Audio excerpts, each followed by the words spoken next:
Hello friends, welcome back to my channel. आज हम लोग 8th क्लास आरबीसी बोर्ड के अकॉर्डिंग चैप्टर नंबर 1 जो है क्रॉप प्रोडक्शन एंड मैनेजमेंट कि उसके नोट्स का 10 मिनट रिवीजन करेंगे, जो आपके एग्ज़ाम में बहुत हेल्पफुल होगा।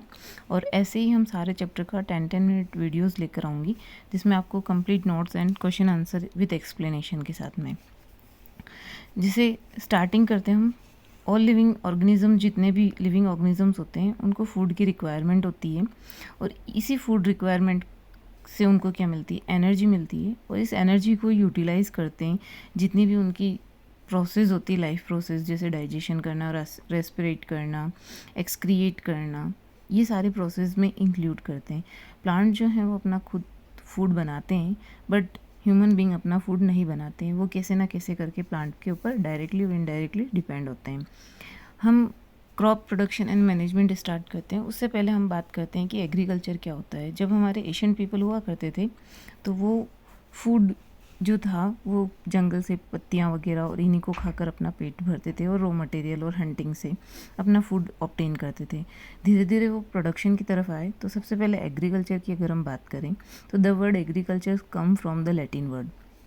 एग्रीकल्चर जो है वो लैटिन वर्ड से आया है, जिसका मीनिंग होता है ager means field, and culture means होता है कल्टीवेट करना। Agriculture means growing of plants and raising of animals, यानी कि प्लांट्स के साथ साथ एनिमल को भी पालना एग्रीकल्चर कहलाता है। इसके अंदर preparing plant, animal product and people to use and their distribution to market. Animal से जो भी हमें फूड प्रोडक्ट मिल रहा है, प्लांट से जो भी मिल रहा है, उसको मार्केट में सेल आउट करना एग्रीकल्चर के अंदर इंक्लूड होता है। क्रॉप जो होती है वो प्लांट को सेम टाइप के लैंड पर, सेम टाइप की क्रॉप को बड़े से लैंड पर ग्रोन करना क्या कहलाता है, क्रॉप कहलाती है। The production of cultivated crop is known as crop production, और क्रॉप का प्रोडक्शन करना ही क्रॉप प्रोडक्शन कहलाता है। इसी के बेस पर, क्रॉप प्रोडक्शन के बेस पर हमने क्रॉप्स को 3 चीज़ों में क्लासीफाई किया है: cereals based, pulses based, oil based, and एक होता है फाइबर बेस्ड, जिसमें कॉटन और जूट इंक्लूड होता है। सीरियल बेल्स में जितने भी हमारे अनाज होते हैं, राइस हो गया, वीट हो गया, वो इंक्लूड होते हैं। और पल्सेस में जैसे जितनी भी हमारी पल्सेस होती है, चिकपी हो गया, ग्रीन ग्रेम हो गया, ब्लैक ग्रेम हो गया। ऑयल क्रॉप्स में सनफ्लावर हो गया, लिंसेड हो गया, ग्राउंडनट हो गया, ये सारे जो हैं वो ऑयल बेस्ड हो जाएंगे। और फाइबर क्रॉप जो है वो हमारी क्लॉथ इंडस्ट्री में ज़्यादा इंपॉर्टेंट होती है, जैसे कॉटन हो गया, जूट हो गया। इन फाइबर का यूज़ करके हम क्लॉथिंग में और जूट बैग बनाने में यूज़ करते हैं। नेक्स्ट आता है हॉर्टिकल्चर। ये साइंस की एक छोटी सी ब्रांच है, जिसमें हम प्लांट को ग्रो करते हैं, बट एक गार्डन लेवल पर करते हैं। जैसे आपके आसपास कोई छोटा सा लैंड फ्री पड़ा है और उसमें आपने वेजिटेबल, फ्रूट्स, फ्लावर्स और ऐसे ऑर्नामेंटल प्लांट लगा दिए जो सिर्फ डेकोरेशन के काम में आते हैं, उसको हम हॉर्टिकल्चर कहते हैं। क्रॉप्स टाइप्स जो है, सीज़न इन इंडिया, क्रॉप जो है हमारे इंडिया के अंदर वो सीज़न पर भी बेस्ड होती है, जैसे kharif crop, rabi crop and zaid crop.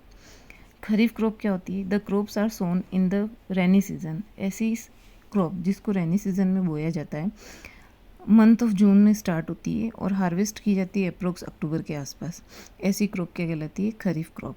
जैसे paddy, pigeon, pea, maize, cotton, ये सारे हो जाएंगे। रबी क्रॉप जो होती है, the crops are sown in the winter season starting from the month of October and harvested from April. October month में सोन की जाती है और अप्रोक्स मार्च और अप्रैल के मंथ में कट कर दी जाती है, वो कहलाती है रबी क्रॉप। जैसे वीट हो गया, ग्रेम हो गया, पीज हो गया, मस्टर्ड हो गया, लिंसेड हो गया। जायद क्रॉप, जिन लोगों के पास वाटर अवेलेबल होता है, गर्मी की जो मंथ होता है, जैसे मार्च में क्रॉप को कट किया आपने और जून के आसपास, 15 जून 20 जून के आसपास बारिश स्टार्ट होती है, तो इस बीच का जो ड्यूरेशन होता है 2 और 3 मंथ का, इस बीच में क्या करते हैं लोगों के पास, जिनके पास पानी अवेलेबल होता है, वो वहाँ पर कुछ ऐसी क्रॉप लगा देते हैं जिससे उनको इनकम भी हो जाती है और दोनों मतलब इनकम एंड प्रोडक्शन दोनों बेस काम हो जाते हैं। ऐसी क्रॉप जो कहलाती है वो कहलाती है जायद क्रॉप, या समर क्रॉप कह सकते हैं उसको, जो समर सीज़न में बोई जाती है।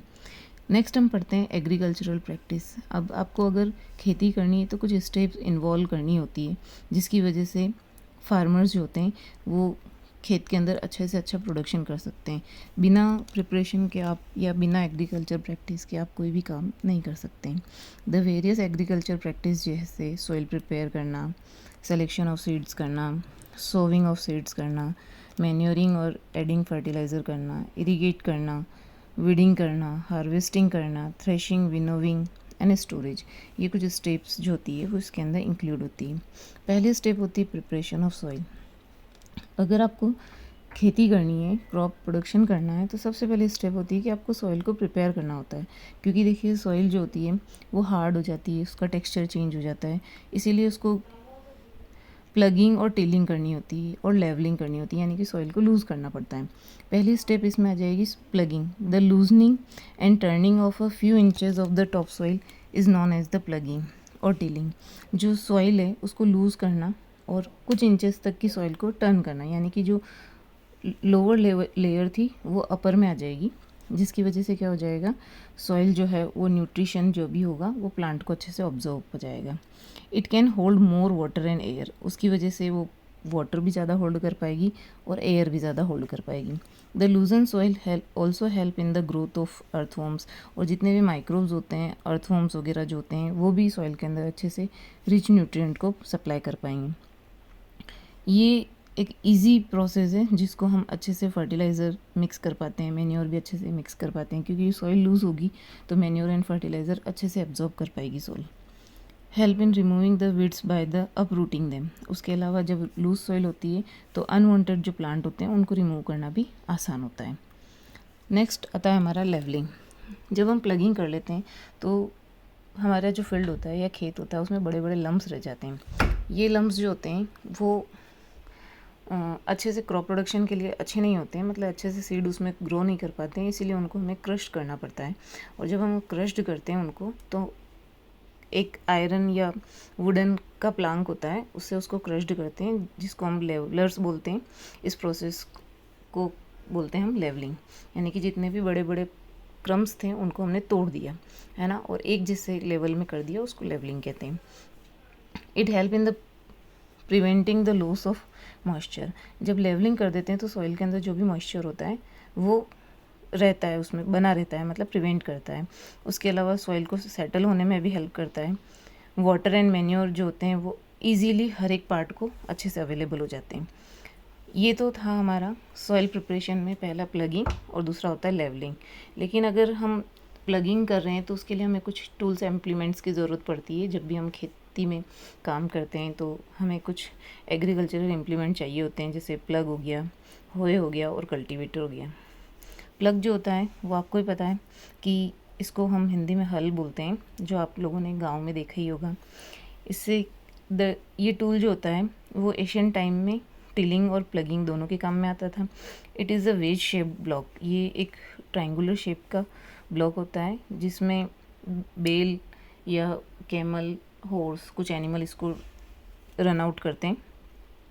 इसके अंदर ट्रायंगुलर स्ट्रिप होती है जिसको हम प्लग शेयर बोलते हैं, और प्लग शेयर से एक बड़ा सा बीम अटैच्ड होता है, लॉग वुड होता है, जो भी हम एनिमल है उसके शोल्डर पे रखते हैं, जिसको हम प्लग शाफ्ट बोलते हैं। ये होता है प्लग। उसके बाद आता है होए। It is a simple tool which is used for removing weeds and for loosening the soil. होए जो होता है वो एक सिंपल टूल है जिसको हम यूज़ करते हैं खेत के अंदर, एक तो सॉइल को लूज़ करने के लिए और अनवांटेड वीड्स होती हैं उनको रिमूव करने के लिए।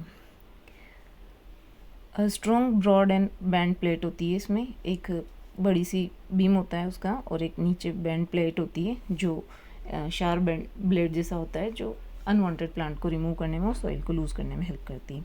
कल्टीवेटर। नाउ अडेज plugging is done by the tractor driven by the cultivator. आजकल जो है वो मॉडर्न टेक्नोलॉजी का ज़माना आ गया है जिसमें हम कल्टीवेटर का यूज़ करते हैं, जिसकी वजह से हमारा टाइम एंड लेबर दोनों सेव होता है। अगर आपको ये वीडियो अच्छा लगा हो तो please like, share and subscribe करें। और इसी तरह से अगर आप हर एक चैप्टर के रिवीजन चाहते हैं कि शॉर्ट में चैप्टर रिवाइज हो जाए तो प्लीज़ मेरे चैनल को सब्सक्राइब करें। Thank you.